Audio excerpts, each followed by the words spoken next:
Welcome to this edition of News Today, a series where we briefly discuss and analyze important news of the day. Without delay, let's explore the headlines first. India overtakes Hong Kong to become fourth largest stock market. Prime Minister held high-level review meeting after Vijay Raghavan committee submitted its report to revamp DRDO. Ministry of Mines has notified 4 rules to implement the exploration license regime. India's autonomous driving sector gains momentum in thriving market. International Energy Agency Renewables 2023 report highlights increase in biofuel demand. Centre seeks data from states to assess the functioning of Surrogacy Act 2021. India overtakes Hong Kong to become fourth largest stock market. According to data compiled by Bloomberg, as of January 22, 2024, the combined value of shares listed on Indian exchanges has reached $4.33 trillion. This places India ahead of Hong Kong, whose stock market is valued at $4.29 trillion. It's important to note that the top 3 stock markets globally are the United States, China, and Japan, with India now claiming the 4th spot.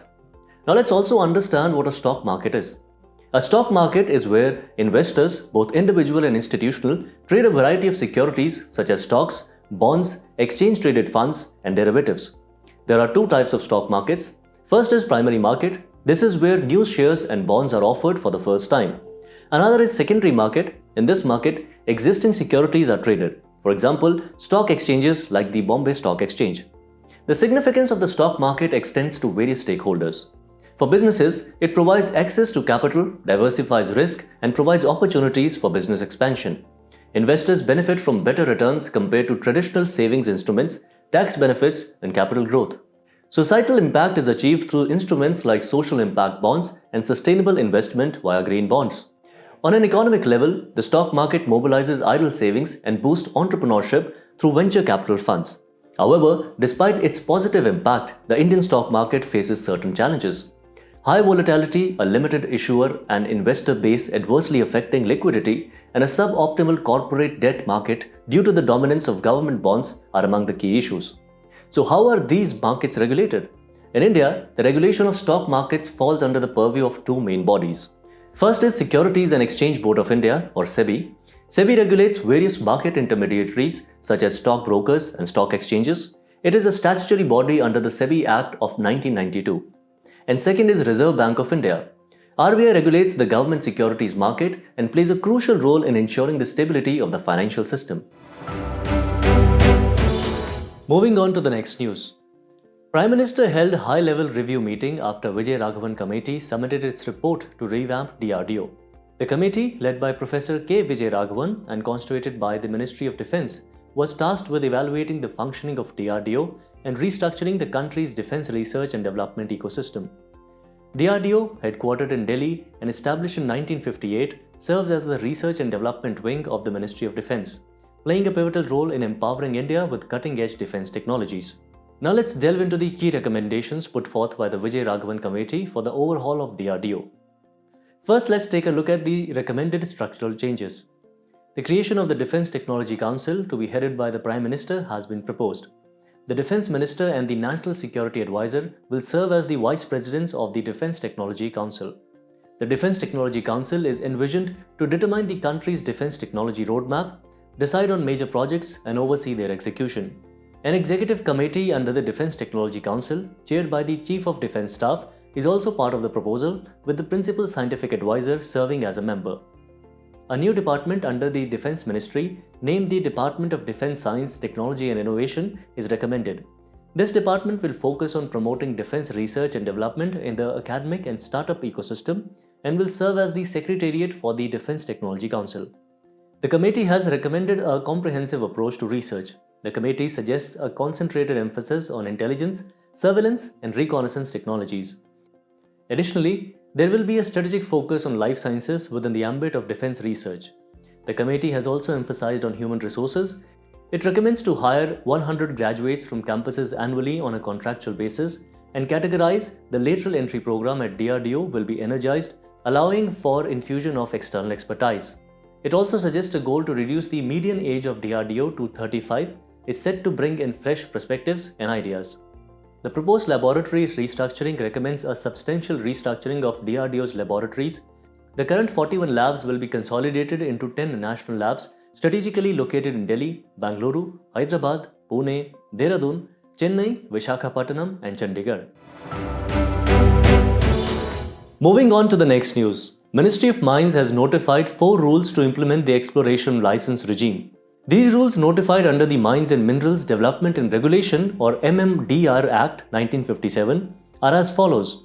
Mineral Auction Amendment Rules 2024, Mineral Conservation and Development Amendment Rules 2024, Minerals Evidence of Mineral Contents Amendment Rules 2024, Minerals Other than Atomic and Hydrocarbons Energy Minerals Concession Amendment Rules 2024.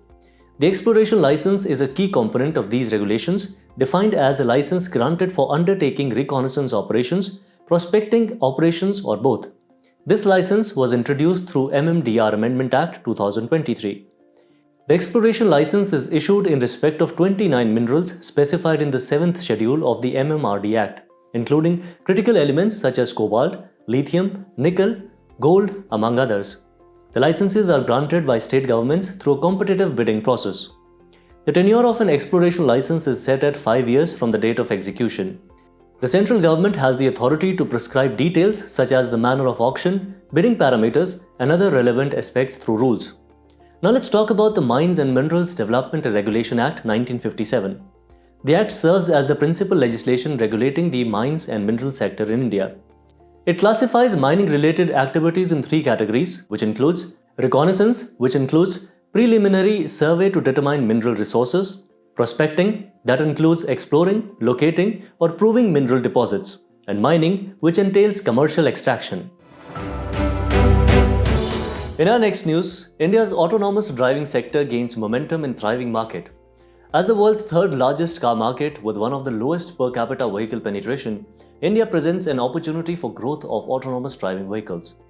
Autonomous driving or self-driving vehicles are vehicles that do not require human operation to navigate to a destination.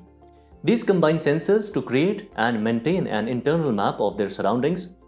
Software uses sensor data to send instructions to vehicle's actuators, which control acceleration, braking, and steering. Hard-coded rules, obstacle avoidance algorithms, predictive modeling, and smart object discrimination help software to navigate obstacles.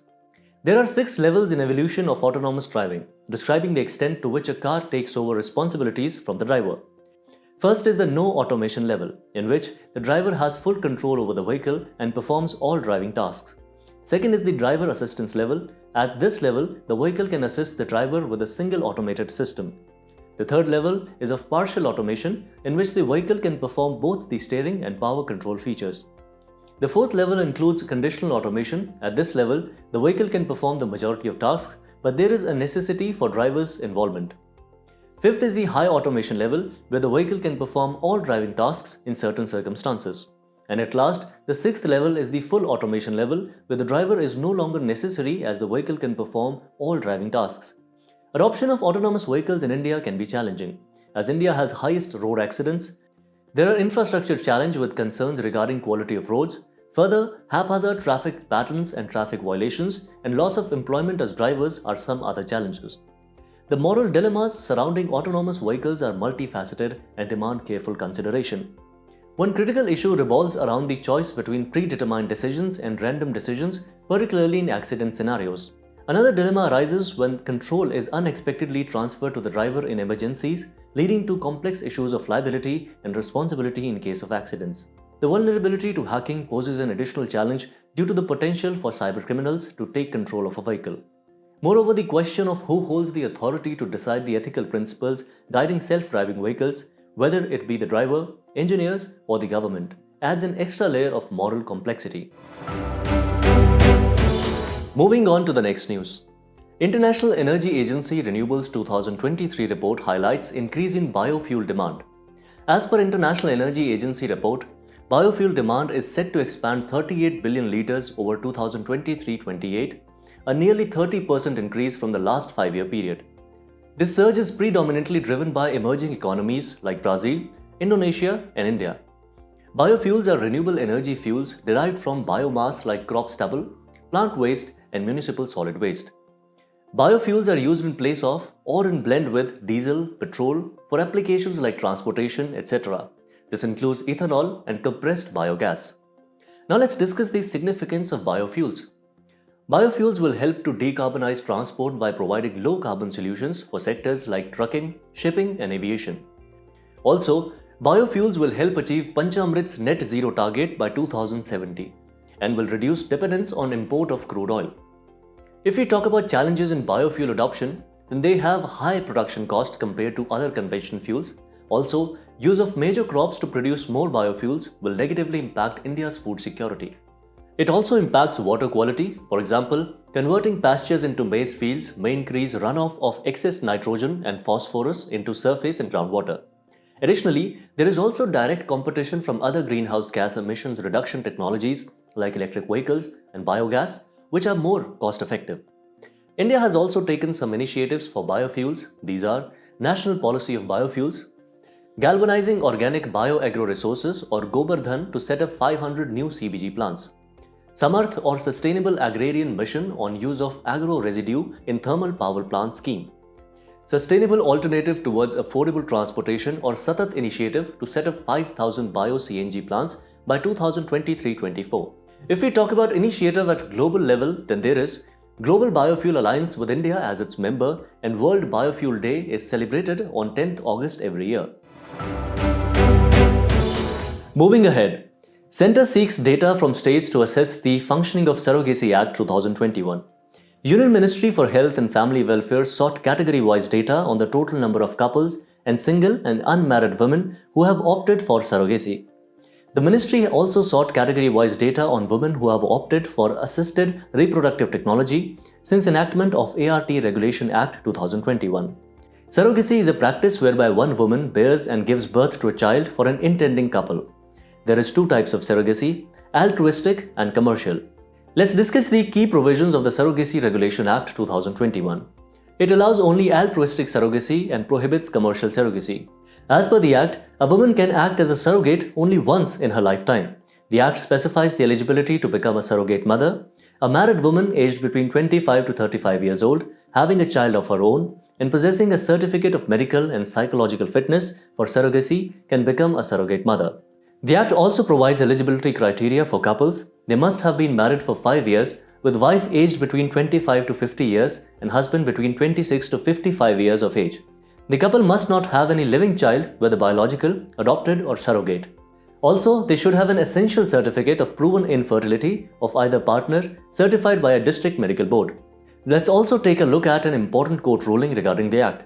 Supreme Court in Arun Mutuvel vs. Union of India case 2023 allowed the use of donor gametes, eggs and sperms in surrogacy. Previously, Rule 7 of the Surrogacy Regulation Rules 2022, amended through Surrogacy Regulation Amendment Rules 2023, banned the use of donor gametes. The place in news for today is Switzerland with its capital Bern. It is in the news as Switzerland and India have reached consensus on a free trade agreement after 16 years of negotiation. Talking about its political features, it is a landlocked country of Central Europe. It shares its borders to France in the west, Germany in the north, Austria and Liechtenstein in the east, and Italy in the south.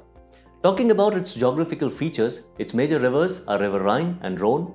Its highest point is Dufourspitze, and major mountain ranges are Alps and Jura. As we conclude today's main news, let's take a look at some quick updates. Bureau of Indian Standards, in association with IEC and ISO, conducted workshops to clarify SMART standards. SMART are digitally enabled standards that are machine applicable, readable and transferable. SMART is a joint program of International Organization for Standardization and International Electrotechnical Commission to drive digital evolution of international standards. The Ministry of Science and Technology has launched the first batch of Vaibhav or Vaishwik Bharatiya Vaigyanik Fellowships. Vaibhav Fellowship envisages collaboration between scientists of Indian diaspora with Indian higher educational institutions, universities or public-funded scientific institutions. Fellowship would be awarded to outstanding scientists, technologists of Indian origin. Serum Institute of India joins Coalition for Epidemic Preparedness Innovations Global Network to boost production of vaccines. Coalition for Epidemic Preparedness Innovations is an innovative global partnership between public, private, philanthropic, and civil society organizations. Founded in Davos, Switzerland in 2017 by governments of Norway and India, Bill and Melinda Gates Foundation, Wellcome Trust, and World Economic Forum. It provides funds to accelerate development of vaccines and other biological countermeasures against epidemic and pandemic threats so they can be accessible to all people in need. Researchers contend that hot water freezes faster than its colder counterpart, a phenomenon known as Mpemba effect. According to it, hot water evaporates more rapidly, reducing its mass and inducing a cooling effect. When heated, hydrogen bonds in water break, causing water molecules to move apart and facilitating quicker freezing due to energy loss. In contrast, cold water's freezing process is impeded by presence of gases and impurities. Government is planning to build electric vehicle-ready highways on the Golden Quadrilateral in which dynamic wireless charging can play a key role. Dynamic wireless charging technology enables power exchange between vehicle and grid while the vehicle is moving ubiquitously. Energy exchange is facilitated by inductive power transfer between vehicles. Scientists warn that melting Arctic permafrost could unleash zombie viruses and trigger a global medical emergency. Zombie viruses refer to ancient viruses frozen in permafrost for thousands of years. Permafrost is any ground that remains completely frozen for at least 2 years straight. 60 Parachute Field Hospital in Uttar Pradesh has been selected for Subhash Chandra Bose Aapda Prabandhan Puraskar 2024. The award is announced every year on 23rd January or Parakram Divas, the birth anniversary of Netaji Subhash Chandra Bose. It recognizes and honors invaluable contribution in selfless services rendered by individuals and organizations in disaster management. Only Indian nationals and Indian institutions are eligible to apply for the award. Any individual or institution can nominate an individual or institution for the award. Government has decided to confer Bharat Ratna to former Bihar CM Karpuri Thakur posthumously. Bharat Ratna is India's highest civilian award, instituted in 1954. It is awarded in recognition of exceptional service or performance of highest order in any field of human endeavor. Recommended by the Prime Minister to the President of India, it is restricted to maximum of 3 in a particular year. It is not a title under Article 18. Before we go, it's time to put your knowledge to test in today's segment of Test Your Learning.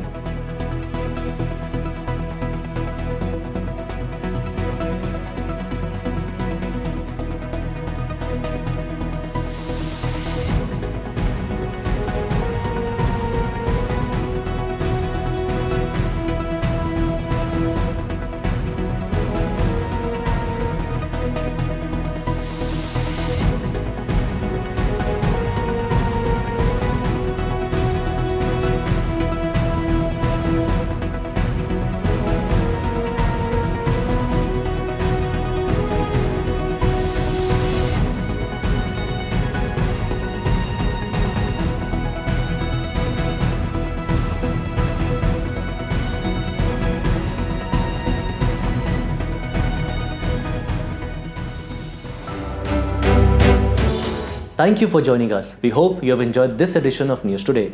To get the answers to today's quiz and to download the PDF of News Today, make sure to check out the links in the description below.